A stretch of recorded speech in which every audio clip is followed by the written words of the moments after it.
A single train window shattered 3 years of carefully constructed lies in less than 60 seconds. August 1943. Western Texas. Gerhard Volker's hands trembled as he pressed graphite to paper, a forbidden journal that could cost him everything if his commanding officers discovered it. The words he scratched into the margins would haunt him.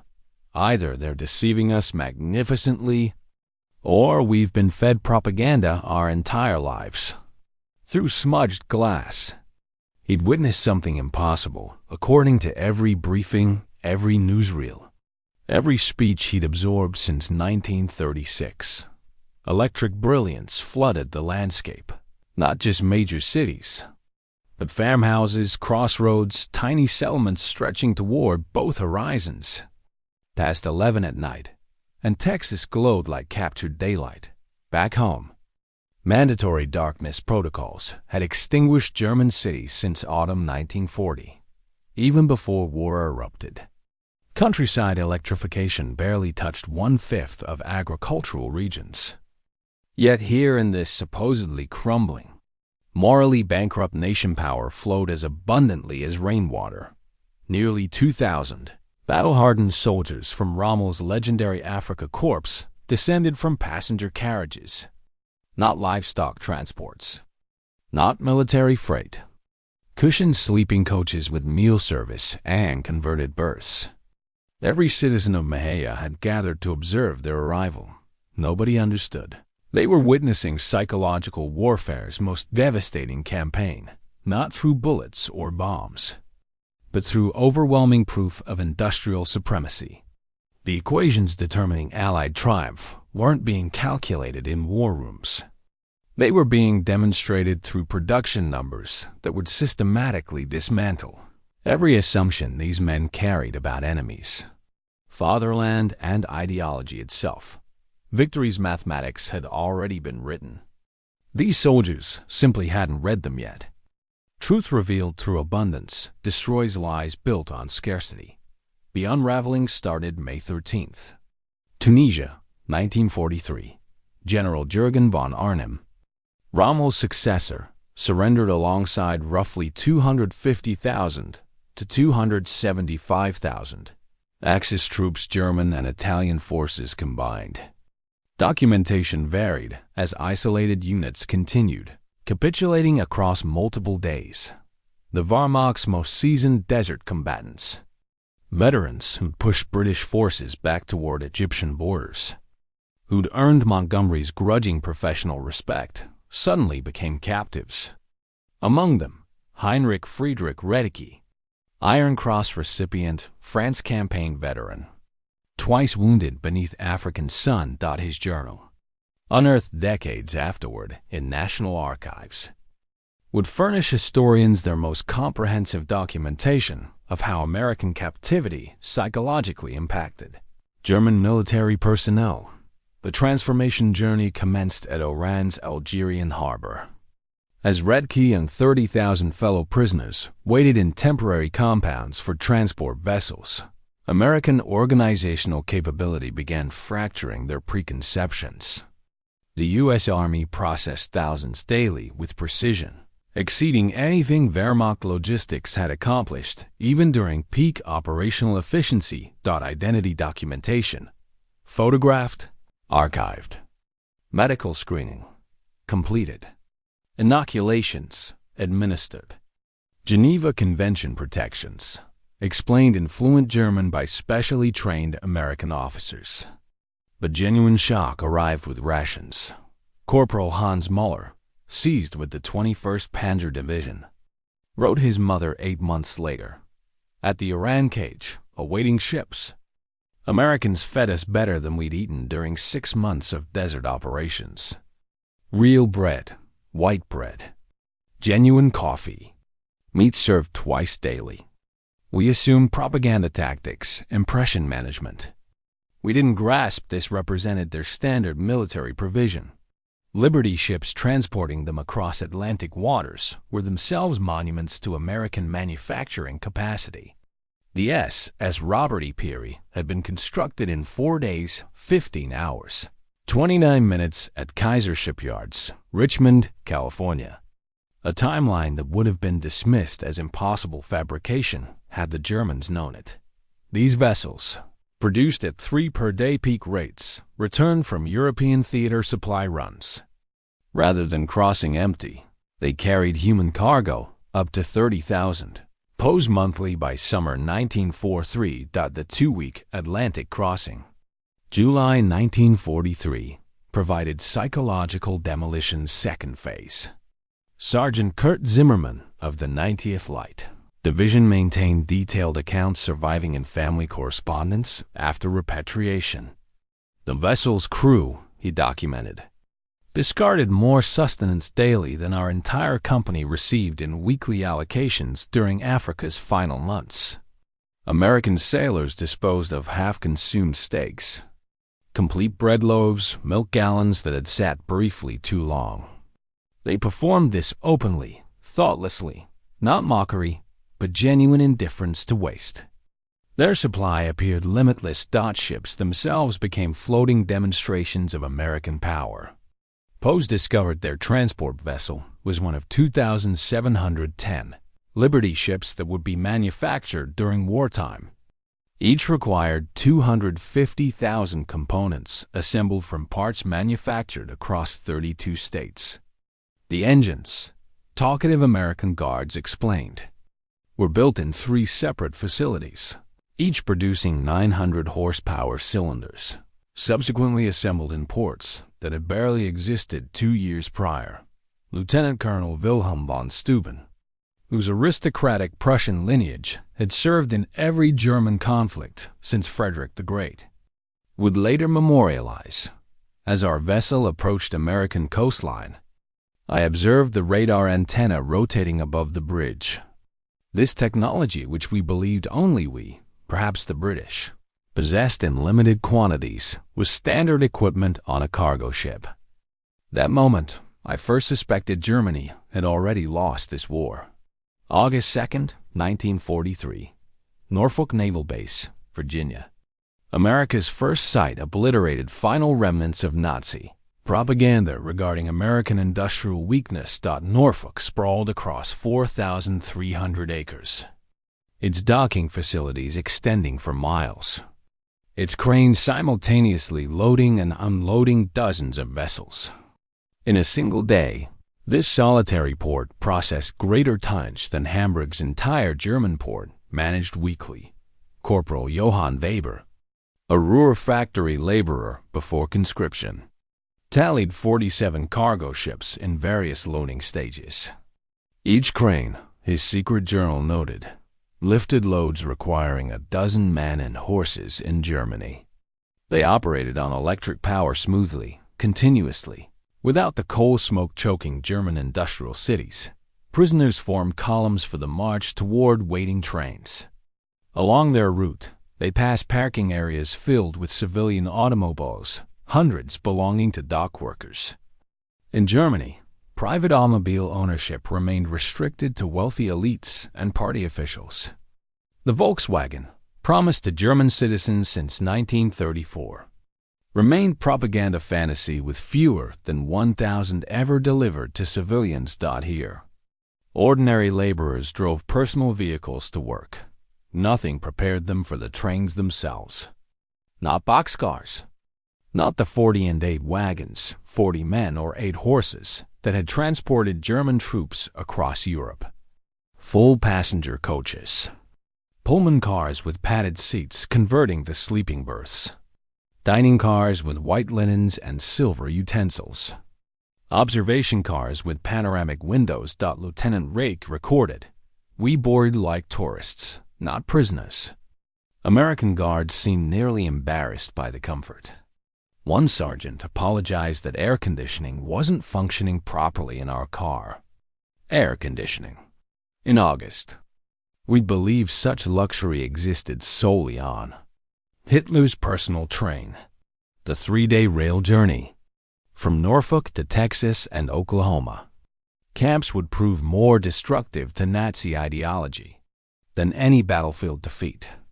As trains rolled through Virginia, prisoners pressed faces against windows, witnessing an America that couldn't exist according to everything they've been told. Every small town blazed with illumination. Martinsville, Danville, Greensboro communities that in Germany would have been fortunate to have a single electric street lamp displayed illuminated shop windows. Electric signage, houses with lights burning in multiple rooms. Trains past factories running night shifts, windows glowing. Parking lots full even past midnight. Corporal Meyer, whose father was a Nazi Party block leader in Hamburg, wrote in a letter discovered in 1987, "We passed through dozens of cities that first night. Each possessed more electricity than all Hamburg. Guards informed us this was normal, that every American town had electricity since the 20s. I called him a liar. He simply shrugged, said we'd see. At Roanoke, Virginia, the train stopped for water and coal.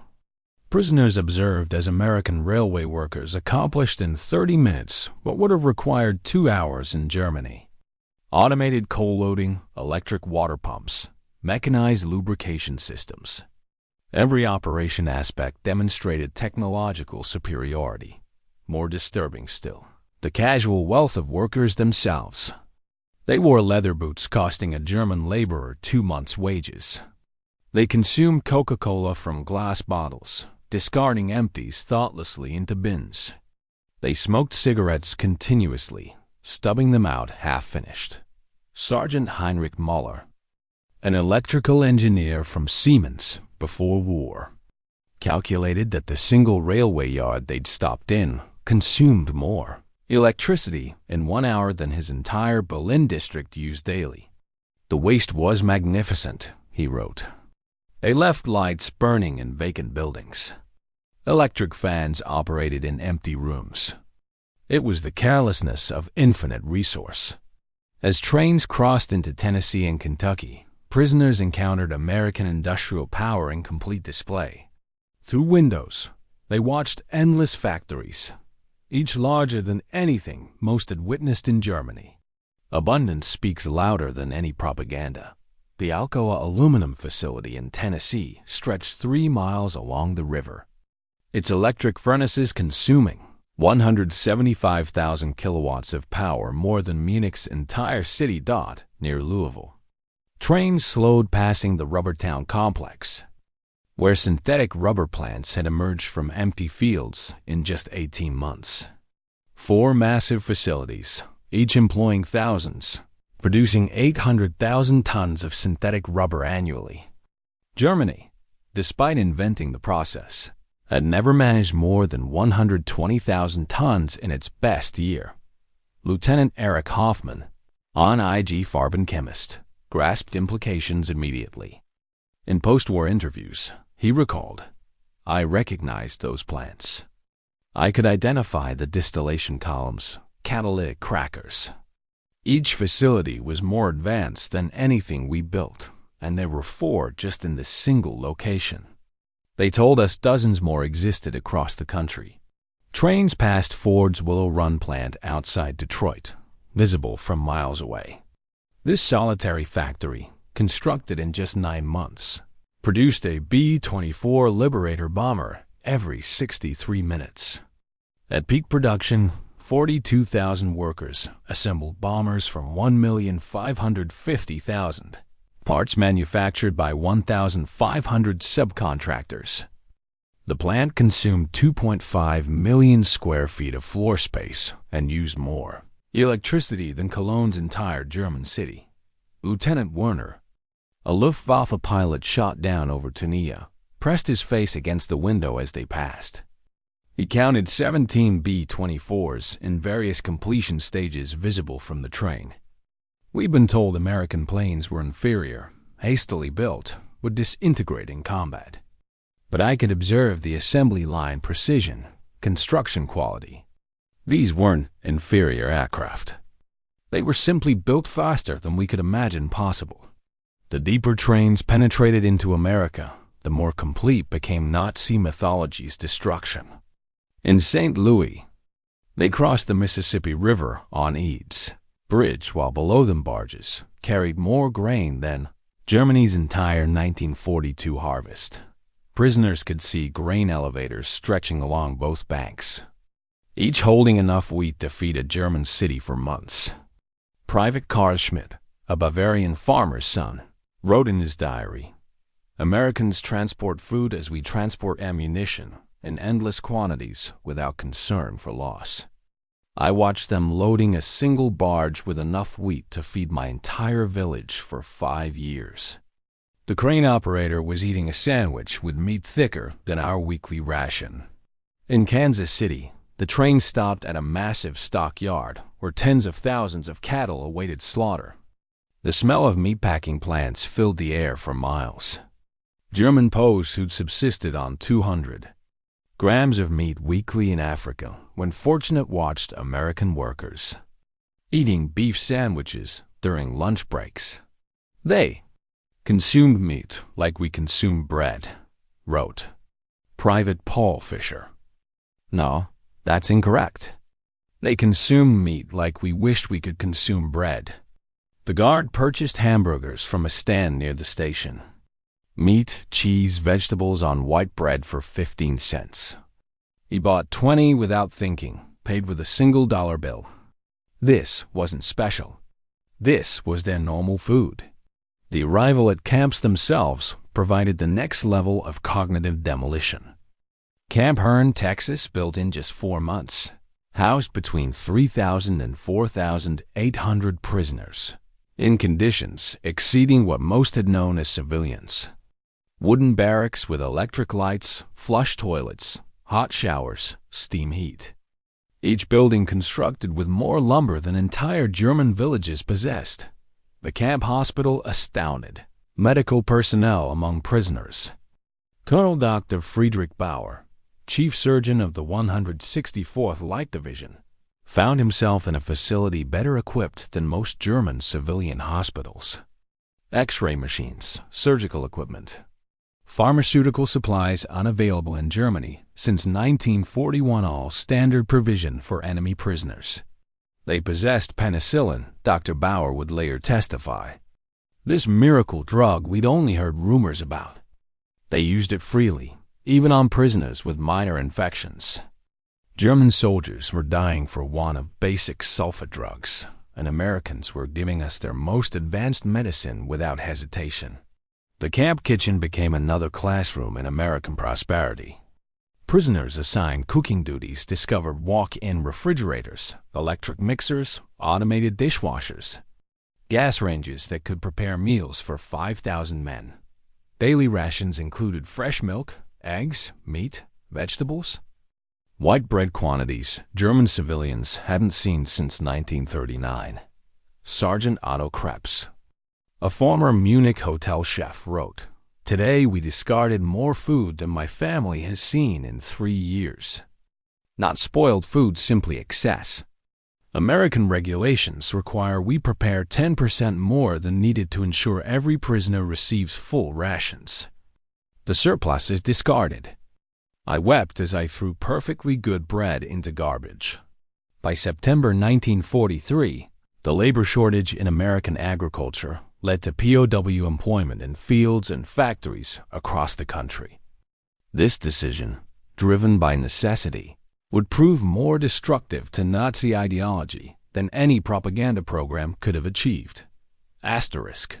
Groups of prisoners were trucked daily to work sites, traveling through American heartland without blindfolds or restricted routes. They saw everything: the endless corn and wheat fields, the factories running 3 shifts, the shops full of goods, the parking lots full of cars, the houses with refrigerators and radios dotted a cotton gin outside Houston. Private Herbert Lang watched a single machine process more cotton in 1 hour than his entire village could have handled in a month using traditional methods. The gin was powered by electricity from the Colorado River Authority, part of a rural electrification program that had brought power to 90% of Texas farms by 1943. The farmer who owned the gin was nobody special, Lang recorded. Not aristocracy, not a party member, just a farmer. Yet he possessed electricity, running water, a truck, a car, and a tractor. His workers, including the Negroes, ate lunch from boxes containing more food than German workers received in a week. And this was normal. Every farm we passed was identical. In Nebraska, prisoners worked in sugar beet fields, witnessing agricultural mechanization that defied comprehension. A single combine harvester, they learned, could perform the work of 100 men. The fields stretched to the horizon, each larger than entire German counties. Farmers spoke casually of yields that would have been fantasy in Germany. 60 bushels of wheat per acre compared to Germany's 30 on the best land. Private Wilhelm Hoffmann, working on a farm outside Scottsbluff, wrote, "The farmer's son, a boy of 16, drove a tractor worth more than everything my father had earned in his lifetime. When I mentioned this, the boy laughed, said it wasn't even a particularly good tractor. His father was waiting for a new model from John Deere that would be even better." The most devastating revelations came to those prisoners who worked near or in American factories. While Geneva Convention rules prohibited direct war production work, Pows could work in industries that freed American workers for military production. This technicality allowed thousands of German prisoners to witness American industrial capacity firsthand at a Campbell's soup factory in New Jersey. Prisoners watched production lines that processed more tomatoes in a single day than most German factories handled in a month. The facility operated with a skeleton crew of women and elderly men. Most young workers were in the military. Yet production exceeded peacetime levels. Staff Sergeant Ernst Wagner, who'd worked in a German food processing plant before war, documented the experience. Everything was automated.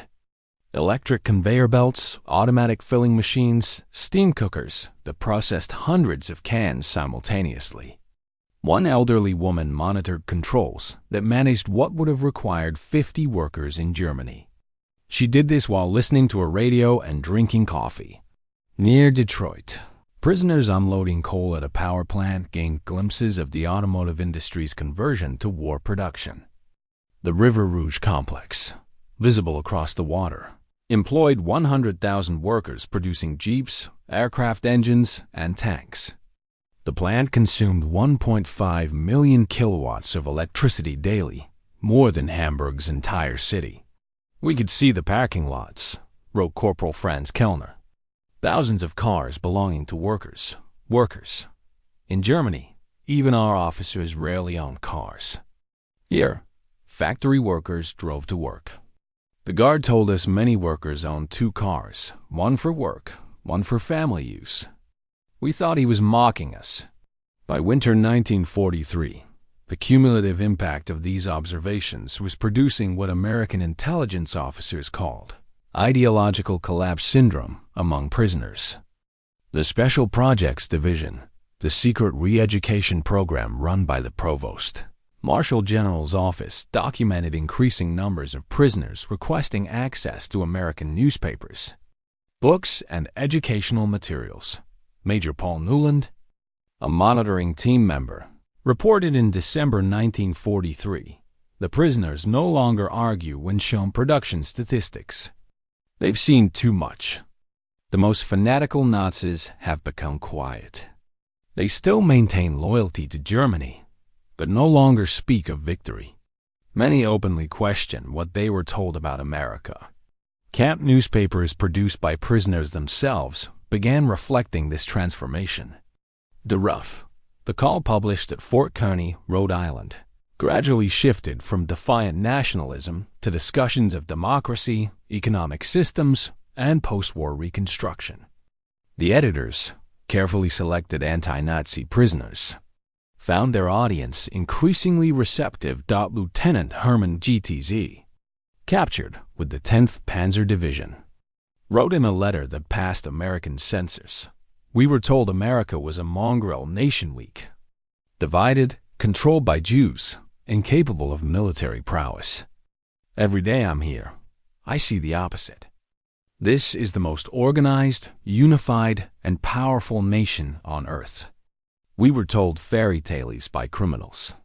The most devastating blow to Nazi ideology came from an unexpected source: the treatment of Italian prisoners after Italy's surrender in September 1943. Italian POWs who agreed to cooperate were formed into Italian service units, given better quarters, increased pay, and more freedom. German prisoners watched their former allies working alongside Americans, eating in American restaurants, some even dating American women. Lieutenant Friedrich Schultz wrote, "The Italians betrayed us, yet they're treated better than we treated them as allies. They work freely, earn money, send packages home. The Americans show them no hatred. This democracy we were taught to despise appears more honorable than our own system." Christmas 1943 provided the most profound psychological impact. American organizations, churches, and civic groups sent 500,000 Christmas packages to German POWs, enemies who'd been trying to kill American soldiers months earlier. Each package contained cigarettes, candy, toiletries, and games. Local communities invited prisoners to Christmas dinners, though regulations prevented most from accepting. At Camp Hearn, Texas, the local Methodist church choir performed Christmas carols in German for prisoners. Women from Hearn sent in homemade cookies and cakes. Boy Scouts delivered handmade Christmas cards. This kindness toward enemies shattered the final remnants of Nazi racial theory. Lieutenant Walter Muller, whose brother had died in the Hamburg bombing, wrote, "They know we're their enemies. Many have sons and husbands fighting against our armies. Yet they show us Christian charity, not propaganda, but genuine kindness." What kind of people treat enemies this way? Only those absolutely certain of victory and secure in their power. The Christmas feast itself defied comprehension. Turkey, ham, mashed potatoes, gravy, vegetables, pies, ice cream. Quantities of food that Germany hadn't seen since before the First World War. Prisoners ate until they were sick, unable to comprehend such resources being lavished on enemies. "We ate like kings," wrote Sergeant Hans Meyer. "Better than German generals eat. Better than party leaders." And this wasn't special. The guards told us this was a normal American Christmas dinner, that every American family was eating the same meal. If they can feed prisoners this way, what must their own soldiers eat? By early 1944, over 40,000 German prisoners were enrolled in educational programs. They studied English, American history, mathematics, and sciences. The University of Chicago provided correspondence courses. Stanford University sent professors to lecture on democracy and economics. The thirst for knowledge was insatiable. Prisoners who'd been told Americans were cultureless barbarians discovered libraries with millions of books. Universities that welcomed all social classes, scientific research that led the world. They read American newspapers freely, comparing multiple viewpoints, something impossible in Nazi Germany. Lieutenant Dr. Wilhelm von Braun, a physicist conscripted from the Kaiser Wilhelm Institute, attended lectures on atomic physics at Camp Shelby. He later wrote, "American professors, including Jewish refugees from Germany, taught us without hatred. They spoke of science as universal, belonging to all humanity. They were years ahead of German research, and they shared knowledge with enemies." This generosity of spirit was incomprehensible to minds shaped by Nazi ideology. The camp theaters showed American films, not propaganda, but regular Hollywood productions. Prisoners watched Gone with the Wind, seeing a depiction of American defeat and recovery that resonated with their own situation. They saw The Grapes of Wrath, amazed that Americans would show such self-criticism to enemies. "They hide nothing," wrote Lieutenant Joseph Kramer. "They show their problems, their failures, their conflicts. Yet this honesty makes them stronger, not weaker." In Germany, such criticism would mean death. Here it's considered patriotic. Spring 1944 brought expanded prisoner labor programs as American production reached its peak. German POWs worked in canneries, mills, and fabrication plants, witnessing the full might of American industrial capacity. The numbers told a story that no propaganda could counterdot at the Higgins Boat Factory in New Orleans. Prisoners unloaded steel that would become landing craft for D-Day. They watched as workers assembled 700 boats per month, each requiring 20,000 parts. The factory employed 20,000 workers, including thousands of women who operated cranes, welded hulls, and managed production lines.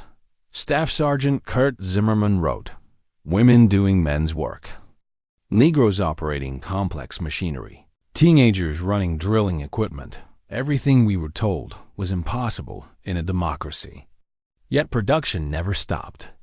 3 shifts, 24 hours, 7 days a week. They produced more boats in a month than our entire Navy built in a year." At Republic Steel in Ohio, prisoners witnessed the production of 10,000 tons of steel daily. The blast furnaces ran continuously, fed by endless trains of iron ore from Minnesota and coal from Pennsylvania. The scale defied German comprehension. This single plant produced more steel than the entire Ruhr at its peak, wrote Corporal Paul Hartman. "I worked at Krupp before the war. I thought I understood industrial production. But this was beyond imagination. They wasted more steel in spillage than we could produce. The workers complained about overtime while producing quantities we couldn't achieve with slave labor and double shifts." The summer 1944. Harvest provided the final demolition of Nazi propaganda about American weakness. German prisoners worked across the Midwest, witnessing agricultural production that could feed the world. In Kansas, they watched wheat harvests where single farms produced more grain than entire German provinces. Combines moved across fields like ships across an ocean of gold, each harvesting 100 acres per day. The grain elevators they filled could hold more wheat than Germany imported in an entire year. Private Franz Weber, a farmer from East Prussia, wrote, "One American farmer with machinery does the work of 100 German farmers." They showed me aerial photographs of the wheat fields, thousands of square miles of grain. They could lose half their harvest and still have more than all of Europe combined. In California's Central Valley, prisoners picked fruit in orchards that stretched beyond the horizon. They watched as perfectly good fruit was discarded for minor blemishes, fruit that would have been treasured in Germany. Entire crops were sometimes plowed under to maintain prices, a concept that caused psychological breakdown among prisoners from hunger-ravaged Germany. "They destroyed food to keep prices stable," wrote Private Otto Schultz. "Mountains of oranges bulldozed into pits because they had too many. We begged to be allowed to send them to Germany, to our families." The guards were sympathetic, but explained it was impossible. The waste was strategic proof of unlimited resources. June 6, 1944. When news of the Normandy invasion reached the camps, German prisoners experienced their final ideological collapse. The scale of the operation: 6,000 ships, 11,000 aircraft, 150,000 men in the first wave demonstrated American organizational capacity beyond Nazi Germany's wildest dreams. Prisoners at camp. Shelby watched newsreels of the invasion within days. They saw the endless streams of ships, the artificial harbors, the supply system that delivered 15,000 tons daily across open beaches. They watched their homeland being crushed by the very nation they've been told was too weak to fight. Colonel Friedrich von Tauben wrote, "We knew then that everything was lost, not just the war, but the entire Nazi project. We challenged the world's greatest industrial power with fairy tales and racial mythology. We sent horses against their trucks, rifles against their automatic weapons, courage against their unlimited resources. Throughout their captivity, German prisoners experienced something that challenged Nazi ideology more than any material wealth: American humanity. Despite propaganda depicting Americans as weak and sentimental, POWs discovered a people secure enough in their strength to show mercy. When Private Hans Muller's son died in the Hamburg bombing, the American camp commander personally delivered the Red Cross message and offered condolences. When Lieutenant Paul Fischer's wife wrote that she was struggling to feed their children, American church groups sent food packages to her in Germany. Enemy civilians in a nation America was actively bombing. They separated the German people from the Nazi regime, wrote Lieutenant Otto Klein. They said they were fighting Hitler, not Germans. This distinction, which seemed like propaganda, proved genuine. They prepared us to rebuild Germany after the war, not to destroy it. The medical treatment particularly affected prisoners. German doctors worked alongside American medical staff, learning new techniques, using advanced equipment. Prisoners received operations that would have been available only to elites in Germany. Mental health treatment virtually unknown in the Wehrmacht was provided to traumatized soldiers. Dr. Friedrich Bauer wrote, "They treated attempted suicides with counseling, not punishment. Prisoners with mental breakdowns received therapy, not beatings." This humanity toward enemies revealed a strength we never understood: the confidence of true power. By March 1945, the secret re-education program had produced remarkable results. Over 25,000 prisoners had volunteered for democracy courses. Camp newspapers published articles about constitutional government, free markets, and civil rights. Discussion groups debated Germany's future after the war. The program's success exceeded all expectations. Prisoners who'd arrived as fanatical Nazis were writing essays about democratic reconstruction. Officers who'd sworn oaths to Hitler were planning how to implement American agricultural methods in post-war Germany. "We became missionaries for democracy," admitted Colonel Hermann Gringnow, relation to the Reich Marshal, in a 1975 interview. "Not through coercion or propaganda, but through observation. We saw it work. We saw ordinary people living better than German aristocracy. We wanted that for Germany." The transformation was so complete that American authorities worried about prisoners being too enthusiastic about American ways. Some requested to stay in America after the war. Others married American women they'd met through prison correspondence programs. Thousands would eventually immigrate to America in the 50s. April 1945 brought the final revelation. As American forces liberated concentration camps in Germany, the footage was shown to German POWs. Many refused to believe it initially, claiming it was propaganda. But the evidence was overwhelming testimony from American soldiers. Photographs, newsreels, and eventually letters from Germany confirming the horror. The psychological impact was devastating. Men who'd maintained some pride in German honor despite military defeat now faced the complete moral collapse of their nation. Everything they'd fought for was not just defeated, but evil. Lieutenant Walter Schmidt wrote the most eloquent summary. "We thought we were warriors for a great cause. We discovered we were tools of criminals. We believed we were bringing civilization to inferior peoples. We found that we were the barbarians.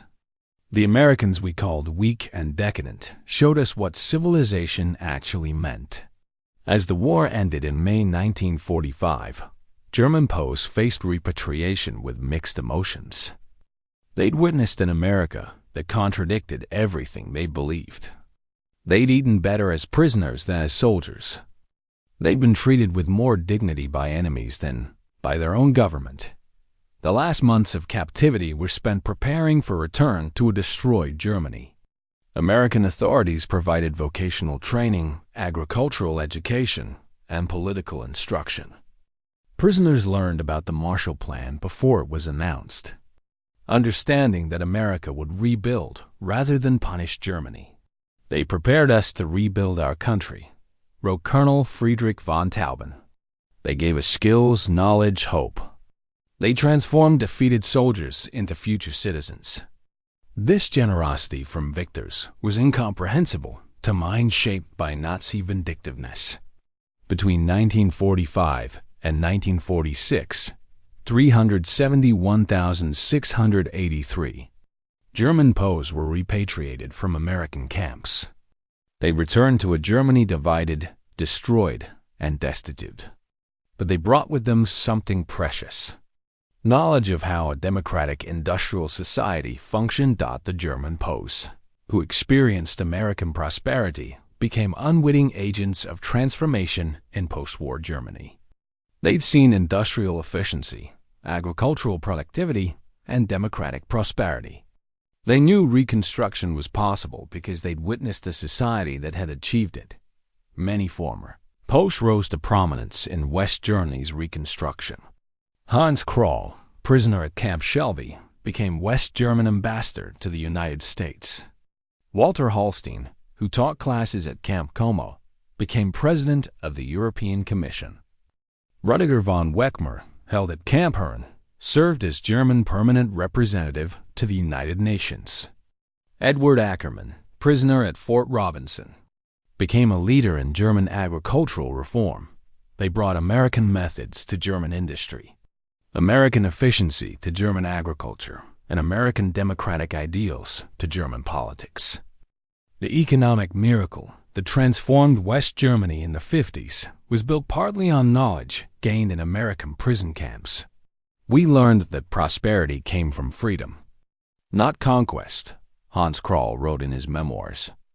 We saw that democracy created wealth, that diversity brought strength, that treating workers well increased production. These lessons learned as prisoners shaped the new Germany.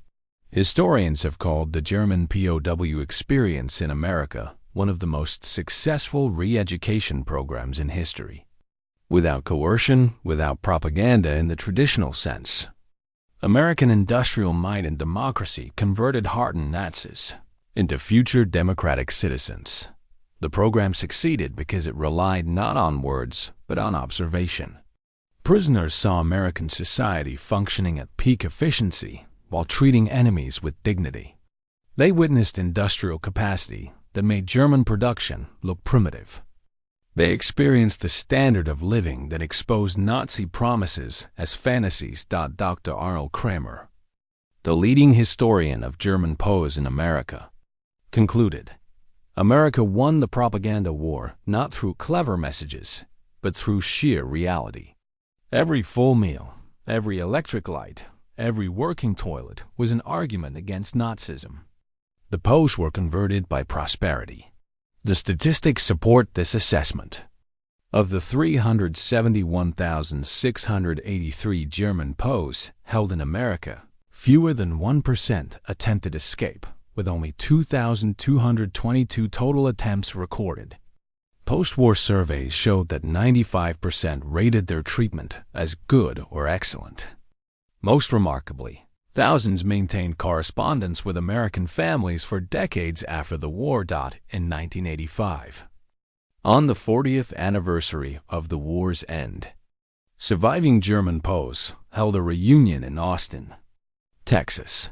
Over 500 former prisoners returned to America, many bringing their families to show them where their transformation had begun. Former Corporal Hans Weber, who'd been held at Fort Robinson, Nebraska, and later returned to become a physician in Georgetown, Maine, spoke at the reunion. Life in the camps was a vast improvement for many of us who'd grown up in cold water flats in Germany. We discovered running water, central heating, and abundant food. But more than that, we discovered dignity. Former Staff Sergeant Kurt Meyer, who'd worked on farms in Iowa, added, the farmers treated us not as enemies, but as young men far from home. They shared their meals, their knowledge, sometimes their homes. This humanity from people whose sons were fighting against us, this changed us forever. At the 1985 reunion dinner, former Colonel Hermann GTZ, then 78 years old, delivered the keynote address that captured the essence of the transformation. We came to America as enemies, as Nazis, as believers in a lie. We left as friends, as Democrats, as men who'd seen the truth. America showed us that strength comes not from conquest, but from production, not from hatred, but from diversity, not from tyranny, but from freedom. We witnessed the arsenal of democracy at full production. We saw farmers who produced food for the world, workers who built the tools of victory, and citizens who treated enemies with dignity. We learned that America's true weapon was not its bombs or tanks, but its inexhaustible capacity for creation and its unshakable confidence. We returned to Germany with a mission: to build a society that could create rather than destroy, that could prosper through peace rather than war. The Germany that rose from the ashes was built on lessons learned in American prison camps. We who came as conquerors left as students. To America, from your former enemies, now your friends, thank you for showing us the way. The auditorium erupted in standing ovation. Americans and Germans together, former enemies united in recognition of a transformation that had seemed impossible when those first trains rolled into Texas in June 1943. The magnitude of the German POW experience in America can be measured in stark statistics that reveal both the scale of the operation and its remarkable success. Camp infrastructure. Over 500 camps across 45 states, every state except Nevada, North Dakota, and Vermont.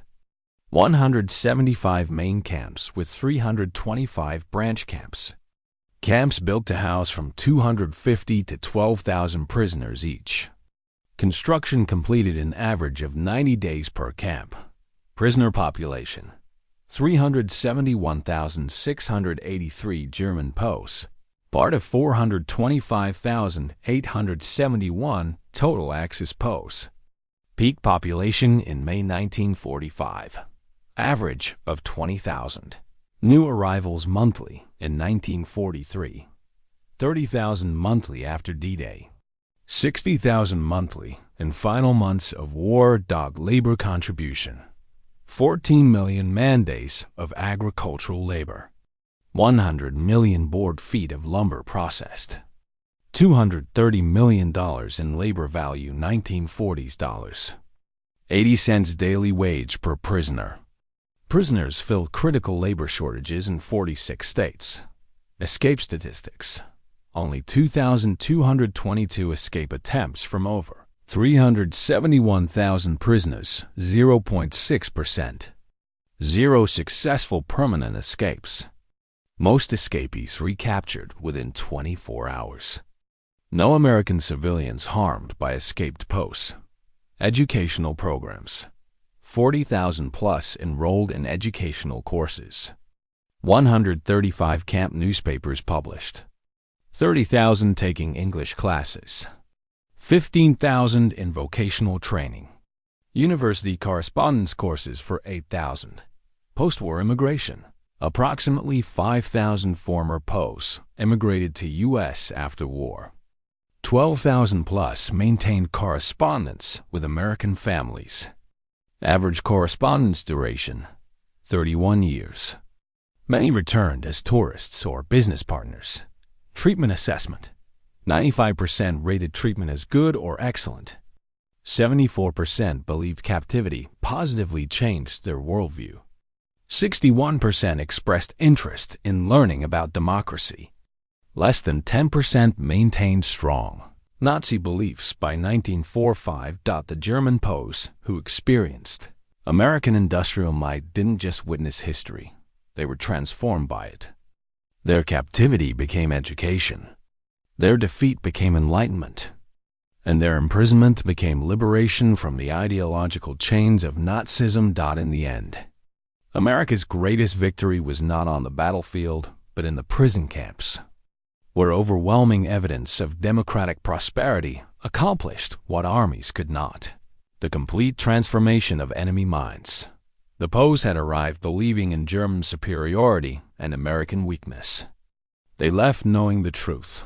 American industrial might was not just overwhelming, it was incomprehensible to minds shaped by scarcity and tyranny. The trains that had brought them into captivity in 1943 had carried warriors of the Third Reich.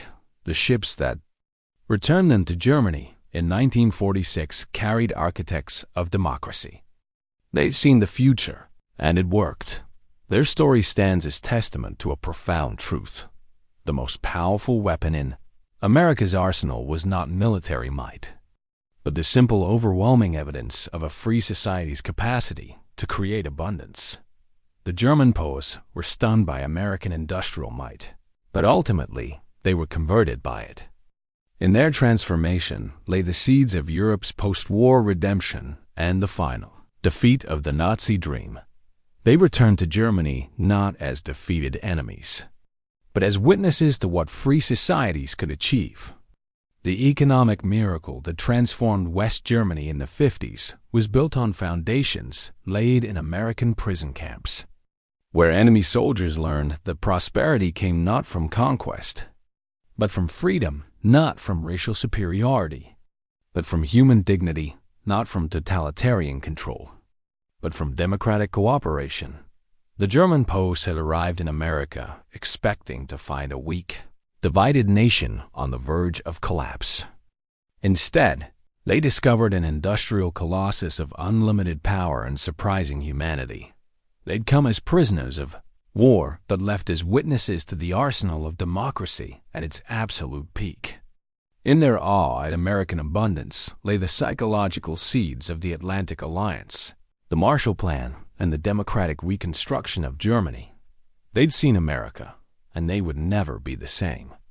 Their children would grow up in a democratic Germany allied with the United States, a partnership built on the transformation that began when 1,850 Afrika Korps veterans stepped off a train in Mahia, Texas, and discovered that everything they believed was wrong.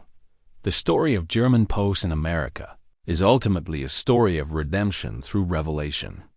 It proves that sometimes the greatest victories are won not through destruction but through demonstration, not through propaganda, but through prosperity, not through hatred, but through humanity. The German soldiers who witnessed American industrial might became the unwitting ambassadors of democracy, carrying back to their homeland the seeds of transformation that would bloom into one of history's most successful reconstructions. Their journey from Nazi warriors to democratic citizens remains one of the most remarkable transformations in modern history, accomplished not through force, but through the overwhelming evidence of what free people could achieve when they worked together. In the end, that was America's secret weapon, not just the ability to produce more tanks and planes than any nation in history, but the capacity to transform enemies into friends through the simple power of example. The German POWs were stunned by America's industrial might, but more importantly, they were changed by it. And in that change lay the foundation for a better world. If you found this story of transformation through truth compelling, hit that like button and let me know in the comments what surprised you most about this incredible chapter of history. And WW2 Wave, and there are countless more untold stories from the Second World War waiting to be discovered. Subscribe so you don't miss them.